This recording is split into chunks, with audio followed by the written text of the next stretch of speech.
এখনো যারা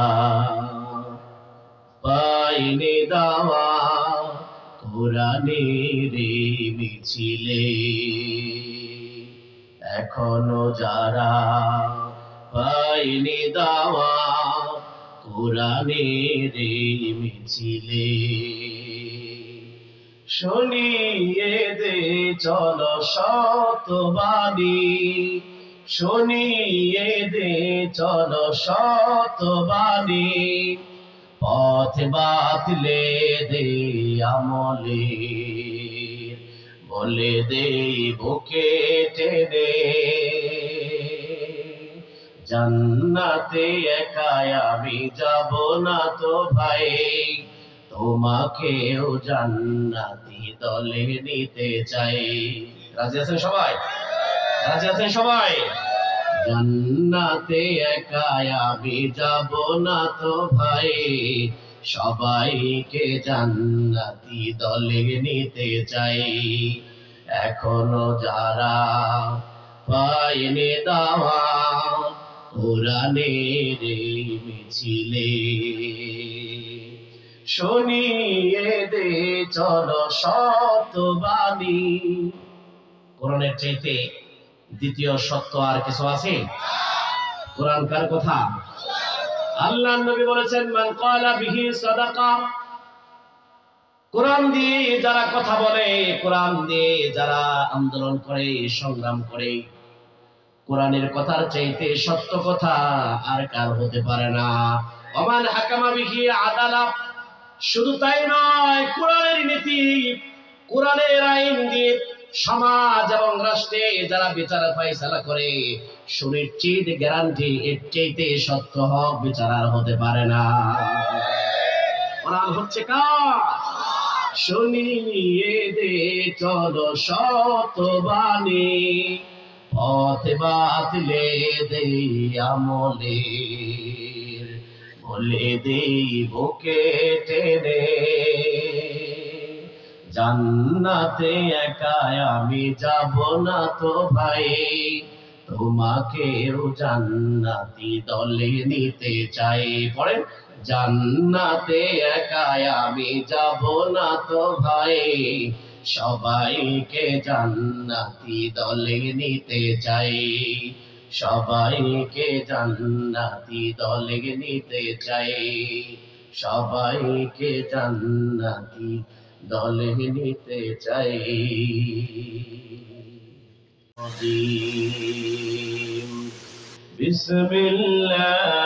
বিসমিল্লাহির রহমানির রহিম। وكل إنسان ألزمناه طائره في عنقه ونخرج له يوم القيامة كتابا يلقاه منشورا. وقال رسول الله صلى الله عليه وسلم بعثت لأتمم مكارم الأخلاق إن الله وملائكته يصلون على النبي يا أيها الذين آمنوا صلوا عليه وسلموا تسليما.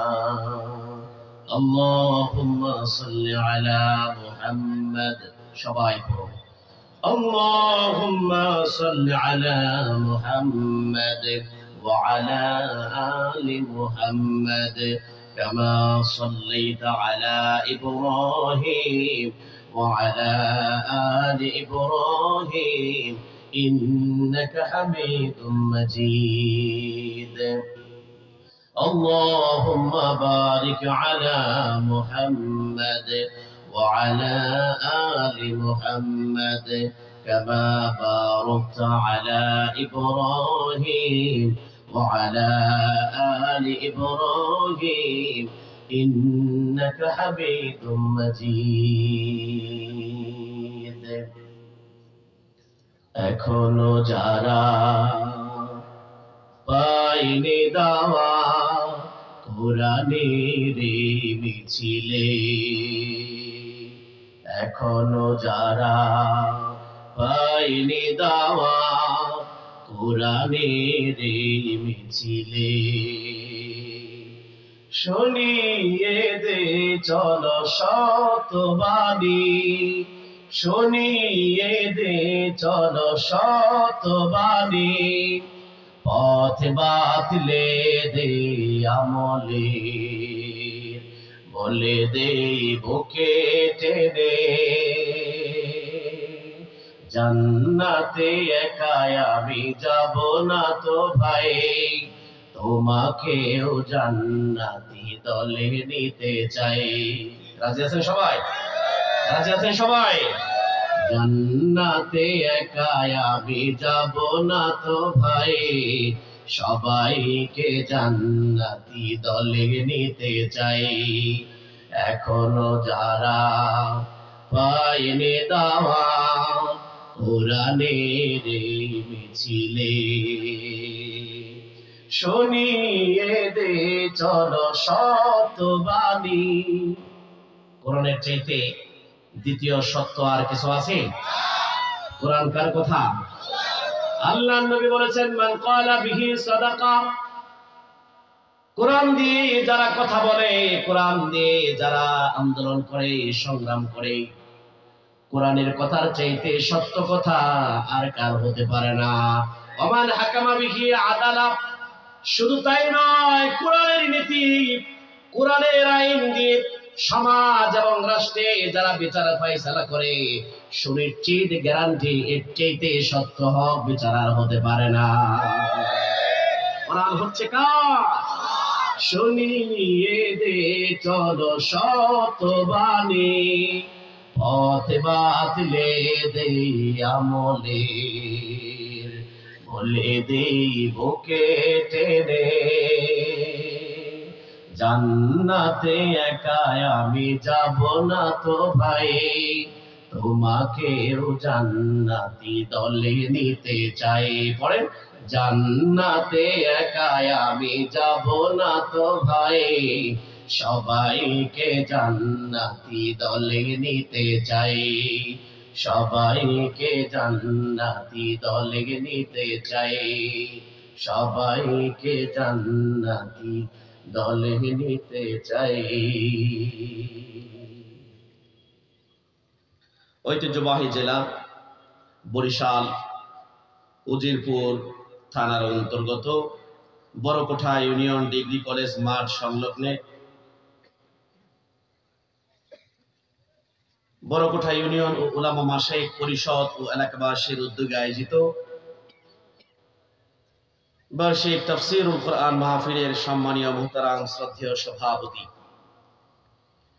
জাতীয় প্রেস ক্লাব এর সাবেক সাধারণ সম্পাদক ও বড়কোঠা ইউনিয়ন ডিগ্রি কলেজের সম্মানিত সুযোগ্য সভাপতি জনাব মোহাম্মদ ইলিয়াস খান সাহেব আজকের মাহফিলের আমন্ত্রিত অতিথিবৃন্দ জনাব মোহাম্মদ কবিরুল ইসলাম চৌধুরী অধ্যক্ষ বড়কোঠা ইউনিয়ন ডিগ্রি কলেজ আলহাজ হাফিজ মোহাম্মদ শামসুল হক বিশিষ্ট ব্যবসায়ী ও সমাজসেবক আলহাজ মোহাম্মদ রফিকুল ইসলাম বাদল বিশিষ্ট ব্যবসায়ী ও সমাজসেবক আছেন আলহাজ মোহাম্মদ শহীদুল ইসলাম হাওলাদার প্রতিষ্ঠাতা সোনাই ফাউন্ডেশন নরসিংহা আলহাজ মোহাম্মদ ইসমাইল হাওলাদার বিশিষ্ট ব্যবসায়ী ও সমাজসেবক আলহাজ মোহাম্মদ শহীদ সারওয়ার খোকন বিশিষ্ট ব্যবসায়ী ও সমাজসেবক হাফিজ মাওলানা নজরুল ইসলাম সেক্রেটারি উলামা মাশায়েখ পরিষদ উজিরপুর উপজেলা আরজগুজার মাহফিল ইন্তেজামিয়া কমিটির পক্ষে আছেন মাহফিল বাস্তবায়ন কমিটির সভাপতি অধ্যক্ষ মাওলানা মফিজুর রহমান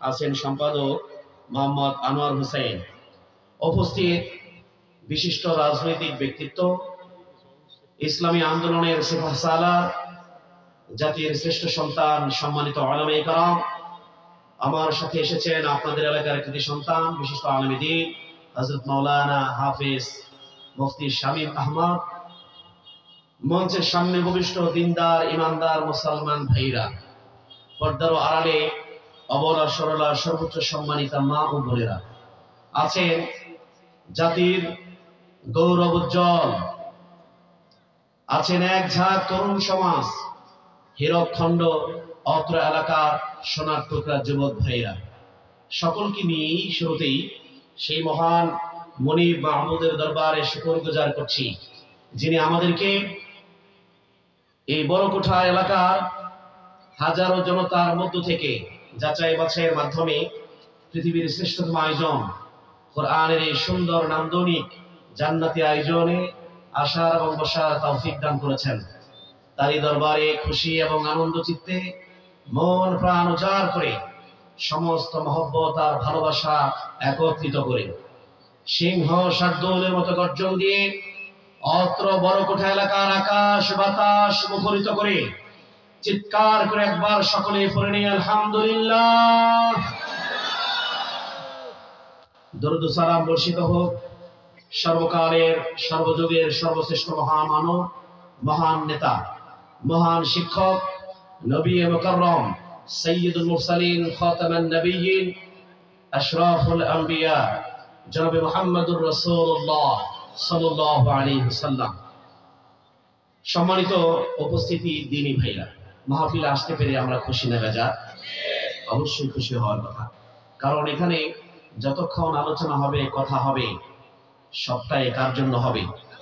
আরো জোরে বলেন, কার জন্য? আমরাও এখানে যার জন্য এসেছি তিনি কে? আমাদের সব কিছু হবে আল্লাহর জন্য। কথা বলেন ঠিক কিনা? রাগ, ক্ষোভ, ঘৃণা, ভালোবাসা, মিটিং, মিছিল, স্লোগান, তাকবীর, চেঁচামেচি, চিল্লাচিল্লি, প্রশংসা সব হবে কার জন্য? আরো জোরে বলি, কার জন্য? নবী বলছেন আল হুব্বু ফিল্লাহ ওয়াল বুগদু ফিল্লাহ, আল্লাহর জন্যই তোমাদের ভালোবাসা আল্লাহর জন্যই হবে, কারোর সাথে দুশমনি এবং ঘৃণা করা। আল্লাহ যেন আমাদেরকে আল্লাহর জন্য সব কিছু করার তৌফিক দান করেন, আমিন।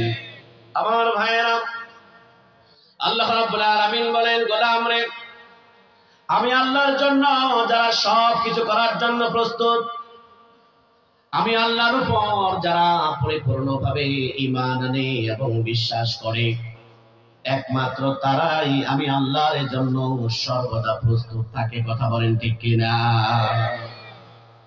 এমন ভাবে আল্লাহর উপর যারা ঈমান আনে এবং বিশ্বাস করে, আল্লাহ রাব্বুল আলামিন তাদের জন্য স্পেশালি একটি সুসংবাদ দেয়।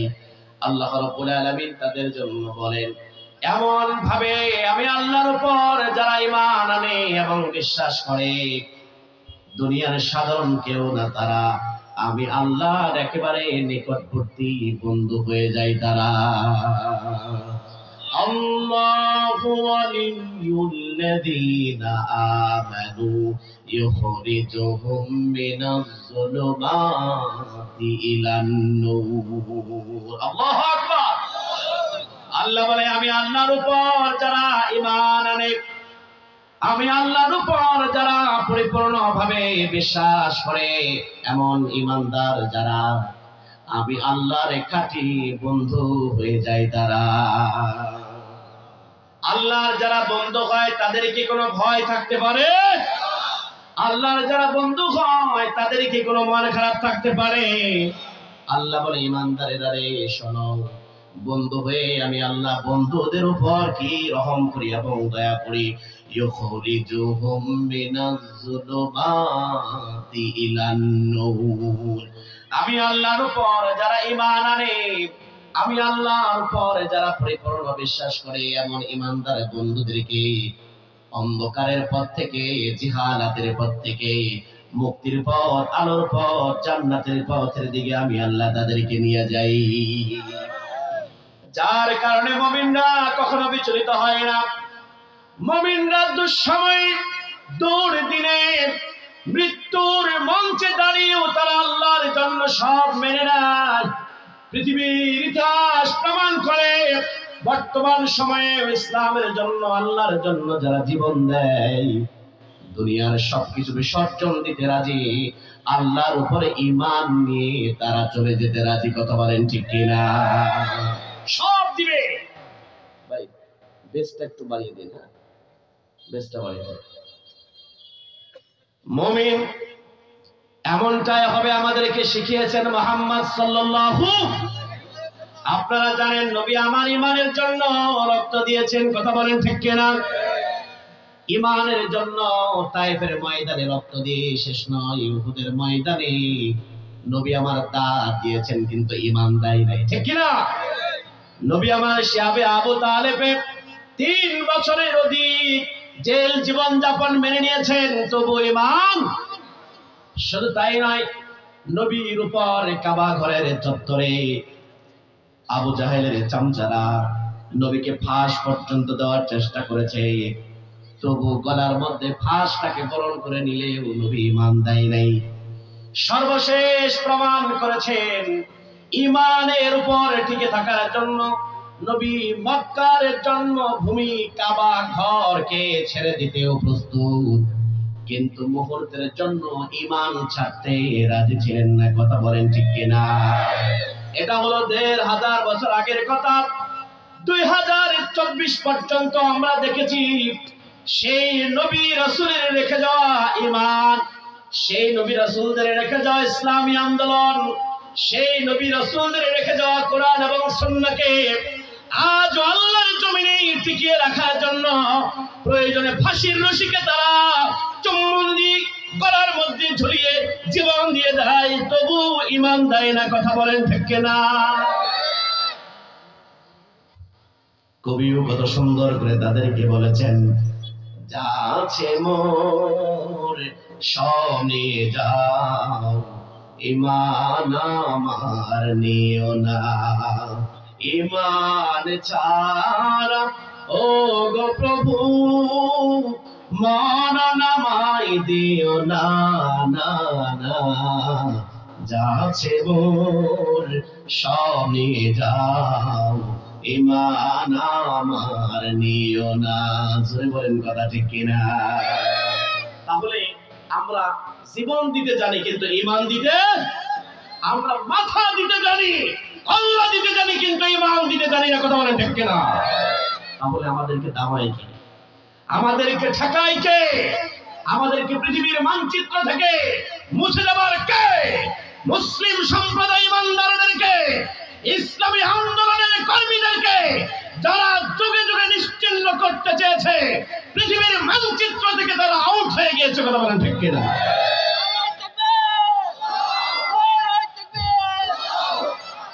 আপনারা জানেন আমাদের বর্তমান কি অবস্থা। তার আগে আমি আপনাদের একটু রুচি জ্ঞান সম্পর্কে একটু জানতে চাই। আলোচনাটা কেমন হলে ভালো হয়? নরম না গরম? আর একটু জোরে বলেন, নরম না গরম? গরম কাদেরকে নিয়ে করবে? যেখানে দুইটা পক্ষ থাকে সেখানে একটু যে কোনো একটা খেলা বলেন, যাই বলেন, সেটা গরম হয়, কি বলেন ঠিক কিনা? এক পক্ষ গরম করে কোনো লাভ আছে? যারা এতদিন পর্যন্ত বলছে খেলা হবে, আজকে তাদের সাথে তো আপনারা খেলতে রাজি, কি বলেন? কিন্তু তারা কোথায়? তারা মাঠে নাই, কথা বলেন ঠিক কিনা? একটা দল, একটা ব্যক্তি, একটা গোষ্ঠী কত অন্যায় অপরাধ করলে এমনটা হতে পারে। 300 সদস্য আসনের সমস্ত এমপি মন্ত্রী সবাইকে নিয়ে পালিয়ে যেয়ে শুধু শেষ নয়, তৎকালীন সময়ে সেই দেশের জাতীয় মসজিদের ইমাম পর্যন্ত পালায়, কথা বলেন ঠিক কিনা? তার মানে তেলবাস কত দূর পর্যন্ত চলে গিয়েছে। আল্লাহ তেমনটাই তাদেরকে শিক্ষা দিয়েছেন। 20 শতাব্দীর শ্রেষ্ঠ মুফাসসির, উস্তাদুল মুফাসসির আল্লামা মরহুম দেওয়ান হোসেন সাইদি সাহেব এমন কথাই বলেছিলেন বহুদিন আগে, বেশি লাফালাফি করবা না, কারণ বেশি লাফালাফি করলে যাদেরকে মৌলবাদী বলে গালি দাও, এদের মূল রয়েছে আল্লাহর সাথে, এদের গোড়া হচ্ছে কোরআন এবং সুন্নাহর সাথে। অতএব গোড়ায় বসে এমন ঝাঁকি দিবে, মামু বাড়ি দিল্লি যে করবা, কি বলেন, কথা ঠিক কিনা? মনে হয় যেন একটা ইঞ্চিও ব্যবধান হয় নাই। যেই দিল্লির পাথর আমার বুকে চাপা দিয়েছিল আমার জমিনকে, সেই দিল্লির পাথর কোথায় পাঠিয়ে দিয়েছে আল্লাহ? দিল্লিতেই। শুধু ভারত নাই, দিল্লির পাথর দিল্লিতেই চলে গেছে, কথা বলেন ঠিক কিনা? তবে কিছু কথা গরমও হবে, আবার কিছু কথা নরম হবে, ঠান্ডা মাথায় বুঝতে হবে, কথা বলেন ঠিক কিনা? কারণ এমন গরম আমরা করতে চাই না যেই গরম হওয়ার পর বক্তা কি বলছেন, আলোচনার মধ্য থেকে কি শিক্ষণীয় আছে, কি করণীয় আছে, সেটা আমার জানা থাকবে না, সেটা আমার মনে থাকবে না, কথা বলেন ঠিক কিনা? কারণ এদেশে আমরা বিগত দিনে দেখেছি বহু সাধারণ মানুষদেরকে সমর্থন করে ইসলামের বিরুদ্ধে, সমর্থন দেয় ইসলামের বিপক্ষে, সমর্থন করে ইসলাম বিরোধী দলকে, কিন্তু নামাজে গিয়ে আল্লাহর কাছে কয়, আল্লাহ গো, এদেশে তুমি ইসলাম কায়েম করে দাও, এদেশে তুমি শান্তি কায়েম করে দাও, কথা বলেন ঠিক কিনা? ভোট দেয় ইসলামের বিরুদ্ধে, আবার আল্লাহর কাছে দোয়া করে কয়, আল্লাহ গো, কালেমার পতাকা উড়িয়ে দাও। অতএব এমন শ্রোতা আমাদের হয়ে কোনো লাভ নেই, কথা বলেন ঠিক কিনা? আমরা যে আল্লাহর পক্ষে কথা বলবো, আমরা যে আল্লাহর জন্য কাউকে ভালোবাসবো, আমরা যে আল্লাহর জন্য কাউকে ঘৃণা করব, সে আল্লাহর জন্য সৎ এবং যোগ্য মানুষকে এই রাষ্ট্রের প্রতিনিধিত্ব করার জন্য আমরা তাদেরকে সমর্থন দেব, কথা বলেন ঠিক কিনা? আলোচনা ক্লিয়ার, আপনারা বুঝবেন। কঠিন কোনো কথা বলবো না, সহজ করেই বলবো আমার ভাইরা। তার আগে আমাদেরকে আসতে হবে কোরআনের কাছে। আপনারা জানেন 1971 থেকে 2024 এদেশে কতগুলো সংগ্রাম হয়েছে, একটু আনুমানিক বলেন তো দেখি। মিনিমাম 5টা, ছোটখাটো আরো কম বেশি আছে। এমন কোন আন্দোলন নাই যে আন্দোলনে শত শত মানুষের জীবন চলে যায় নাই, এমন কোন আন্দোলন আসে নাই, হয় নাই যে আন্দোলনে রক্ত ঝরে নাই। তারপরেও আমরা দেখেছি 2024-এ 5 আগস্ট এই আন্দোলনের সর্বশেষ রূপরেখা এবং নাম হয়েছে বৈষম্য বিরোধী ছাত্র আন্দোলন।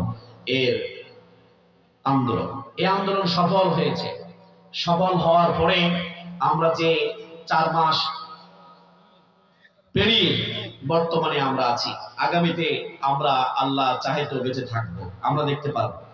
আপনাদের কাছে জানতে চাই, এই যে বৈষম্যের জন্য ছাত্ররা আন্দোলন করলেন, যারা বৈষম্য করতে চেয়েছে, বিগত দিনে করেছে, তাদেরকে তারা হটিয়ে দিয়েছে। নতুন করে আবার সেখানে কেউ না কেউ আসবে। এখন আপনাদের কাছে প্রশ্ন, এদেশ থেকে 2025-এ শত শত যুবকদের জীবনের বিনিময়ে, হাজারো যুবকদের কলিজার রক্তের বিনিময়ে, হাজার হাজার যুবকদের বন্ধুত্ব বরণের বিনিময়ে আমরা কি নিশ্চিত এমন কোন পরিবেশ পেয়েছি যে এদেশে আগামীতে আর কোন স্বৈরাচার, আর কোন জালেম, আর কোন বৈষম্য আসবে না? এর কোন গ্যারান্টি আছে? যদি বলেন আছে। কিন্তু সামান্য কিছু রক্ত, আমরা পাকিস্তানের বিরুদ্ধে 1 সাগর রক্ত দিয়েছি, কথা বলেন ঠিক কিনা? আমরা 30 লক্ষ মা বোনদের ইজ্জত দিয়েছি। তারপরেও কেন 2024-এর 5 আগস্ট পর্যন্ত আবার দিতে হয়েছে? তার মানে আবারও প্রস্তুত থাকেন। যদি নিশ্চিত সমস্যার সমাধান যদি আপনারা খুঁজে বের করতে না পারেন, যদি সমর্থন না দিতে পারেন, নিশ্চিত সমাধান যদি এদেশে কায়েম না করতে পারেন, আপনারাই বলেন তো দেখি, 71 থেকে 2024 এতদিন পর্যন্ত এদেশ চলেছে সৃষ্টিকর্তা আল্লাহর বিধানে নাকি মানব রচিত তৈরি করা বিধানে? যদি বলেন কার বিধানে? মানুষ কোনদিন মানুষের মুক্তির কোন লাইন গার্ড করতে পারে, আইন করতে পারে? এই সৃষ্টি কার? তাহলে আইন চলবে কার? মানুষের সমস্যা দিয়েছেন কে? তাহলে সমস্যার সমাধান করে দিবেন কে? আমার ভাইয়েরা, আল্লাহ রাব্বুল আলামিন বলেন, ওয়ানাজ্জালনা আলাইকাল কিতাবা তিবয়ানান লিকুল্লি শাই ওয়া হুদাও ওয়া রাহমাতাও ওয়া বুশরা লিল মুসলিমিন। আল্লাহু আকবার বলেন। খুব মনোযোগ দিয়ে শুনেন, আল্লাহ বলেন, ওয়ানাজ্জালনা আলাইকাল কিতাব, এমন একটি কিতাব, এমন একটি জীবন গ্রন্থ, এমন একটি সংবিধান, এমন একটি আইনের বই তোমাদেরকে দান করলাম। দুনিয়াতে মানুষের জন্য এমন কোন সমস্যা নাই যে সমস্যার সমাধান আমি আল্লাহর কোরআনে নাই।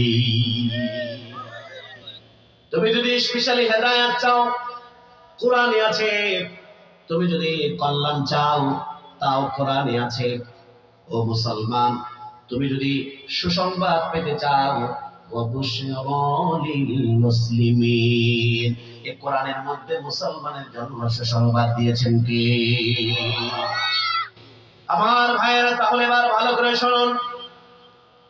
এদেশে যত মানুষ বসবাস করে সবাই শান্তি চায়, সবাই এদেশে সুখ চায়, সবাই দুর্নীতি মুক্ত একটি সমাজ চায়, সবাই সন্ত্রাস এবং চাঁদা মুক্ত একটি দেশ চায়। কিন্তু এগুলো চায় সবাই কার কাছে? মানুষ যখন সমাজ এবং রাষ্ট্রে কারো কাছেই যখন বিচার চাওয়ার পরেও বিচার পায় না, তখন ওই মানুষটা নীরবে নিবৃত আল্লাহকে বলে, আল্লাহ গো, তোমার কাছে আমি বিচার দিলাম। কেউ যেখানে থাকে না সেখানে থাকেন কে? কেউ যেটা দেয় না সেটা দেয় কে? কেউ যেটা পারে না সেটা পারেন কে?